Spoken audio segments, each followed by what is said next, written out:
Sunday special ஆரம்பிச்சிட்டோங்க. பாருங்கள், இப்போ வெயில் சம்மர் சீசன் வந்துருச்சு இல்லைங்களா. அரிசி ஒரு 5 கிலோ அரிசி எடுத்து கழுவி காய போட்டு வச்சுட்டேன். ஏன்னா அரிசி நம்ம ஆட்டின அரிசி தீந்துரும். ஒரே ஒரு கப்பு, ஒரு 3/4 கப்பு வரும், அவ்வளோதான், காலி ஆகிடுச்சு. கோதுமை அதே மாதிரி கோதுமை வந்து கழுவி காய போட்டுங்க. 5 கிலோ கோதுமை, 5 கிலோ தான் போட்டிருப்பான், 6 கிலோன்னா 5 கிலோ இருக்கும்.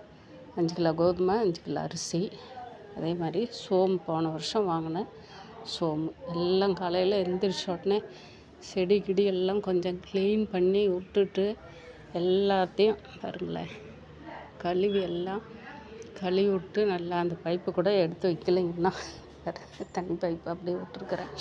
எல்லாம் கழுவி விட்டு க்ளீனாக மண்ணெல்லாம் கொஞ்சம் இருந்தது, எல்லாம் அள்ளி செடிங்களுக்கு போட்டு விட்டு அவங்களுக்கு தண்ணி ஊற்றிட்டு, செடிக்கு தண்ணி ஊற்றி விட்டு, அதுக்கப்புறமா நம்ம ஆயில் வச்சு மசாஜ் பண்ணிவிட்டு தலைக்கு அப்புறமா அரிசி ஊற போட்டு நல்லா கழுவி, வெயில் இன்றைக்கி சரியான வெயிலுங்க, காலை ஓட முடியல.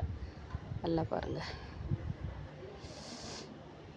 இந்த கீரை வந்து கொஞ்சம் சட்னி போட்டுங்க, சட்னி போட்டு சாப்பிட்டுங்க. காலையில் தோசை ஊற்றி இனிமேல் வந்து அவ்வளோதான். ஒவ்வொன்றா நமக்கு வந்து கத்திரிக்காய் வத்தல் இல்லை, வத்தலுங்கள்லாம் கொஞ்சம் போட ஆரம்பிச்சிடணும். தாளிப்படக்குமா இல்லைங்க, அதனால் எல்லாமே கொஞ்சம் இனிமேல் ஒவ்வொரு சண்டேவும் நம்ம கிடைக்கும்போது, டைம் கிடைக்கும்போது பண்ணிக்கணும். இது அரைச்சி வச்சுட்டோம்னா நம்ம குறைஞ்சது ஒரு 4 மாதத்துக்கு மேலே வரும், 5-6 மாதத்துக்கு பக்கம் வந்துடும்.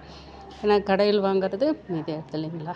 சண்டே வந்து நமக்கு இருக்கும்போது, டைம் இருக்கும்போது துணியை இதுக்கே நேற்றே எல்லாம் அழைச்சி போட்டேன். இன்னொன்று 3 சாரி இருக்குது, அதை செஞ்சுக்கலான்னு சொல்லிட்டு இப்போ என்னோடய வேலையை வந்து ரெடி பண்ணி இதெல்லாம் காய போட்டு